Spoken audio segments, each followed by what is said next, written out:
തമിഴ് രാഷ്ട്രീയത്തിൽ പനീർശെൽവത്തിന്റെ പടയൊരുക്കം. ശശികലയെ പോയസ് ഗാർഡനിൽ നിന്ന് ഇറക്കിവിട്ട് ജയാസ്മാരകമാക്കാൻ പനീർശെൽവത്തിന്റെ നീക്കം.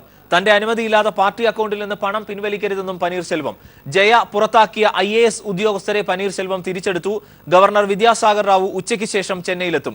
ന്യൂസ് റൂമിൽ നിന്ന് ഇപ്പോൾ സിബി ജോസഫ് ചേരുന്നു. സിബി, ഏറ്റവും പുതിയ വിവരങ്ങൾ.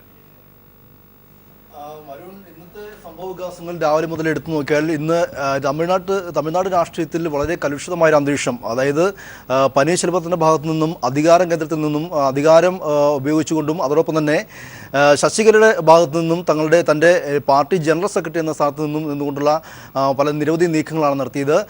ശശികല ഇന്ന് 129 MLA-മാരെ അടക്കം തങ്ങളുടെ രഹസ്യ കേന്ദ്രങ്ങളിലേക്ക് മാറ്റിപ്പാർപ്പിച്ചിരിക്കുകയാണ്. തങ്ങളോടൊപ്പം നിൽക്കുന്ന MLA-മാർ കൂറുമാറാതിരിക്കാൻ വേണ്ടിയാണുള്ള രാഷ്ട്രീയ നീക്കമായിരുന്നു ശശികല ഇന്നലെ രാത്രി മുതൽ സ്വീകരിച്ചത്. അതോടൊപ്പം തന്നെ ഇതിൽ നിന്ന് 5 പേർ പനീർശെൽവത്തോടൊപ്പം ഉണ്ട് എന്നുള്ള വാർത്തകളുമുണ്ട്.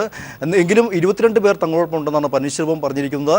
ഇന്ന് പ്രധാനമായും ശശികല ഈ പനീർശെൽവത്തിനൊപ്പം പോയ ഒരു പുതുച്ചേരി മുൻ MLA-യെ പുറത്താക്കിക്കൊണ്ട് ശശികല നടപടി സ്വീകരിക്കേണ്ടായി. തങ്ങളോടൊപ്പം കൂറ് നിൽക്കുന്ന MLA-മാർ ആരെയും കൂറുമാറിയാൽ ഒരു വലിയ താക്കീത് തന്നെയാണ് ഇതുവഴി ശശികല നടത്തിയിരിക്കുന്നത്.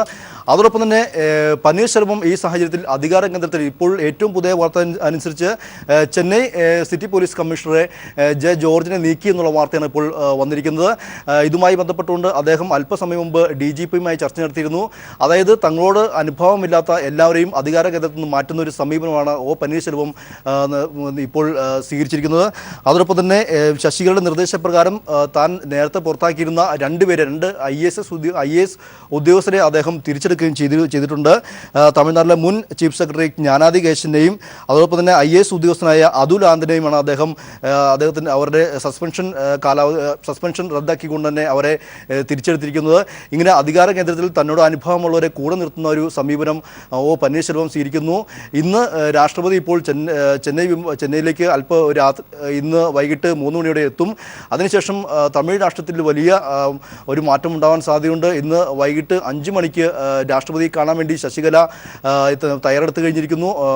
ശശികല തങ്ങളോടൊപ്പമുള്ള 129 MLA-മാരും ഒപ്പമായിരിക്കും ശശികല ഇന്ന് ഗവർണറെ കാണുന്നത്.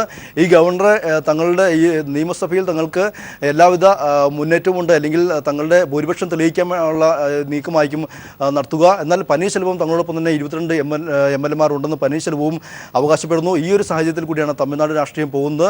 ഇന്ന് വൈകിട്ട് 7 മണിക്ക് അണ്ണാ DMK MP-മാർ രാഷ്ട്രപതിയെ കാണുന്നുണ്ട്. ഈ രാഷ്ട്രപതിയെ കണ്ടുകൊണ്ട് ഈ ശശികലയെ സത്യപ്രതിജ്ഞ ചെയ്യാൻ അനുവദിക്കണമെന്ന് ആവശ്യപ്പെടുന്നു.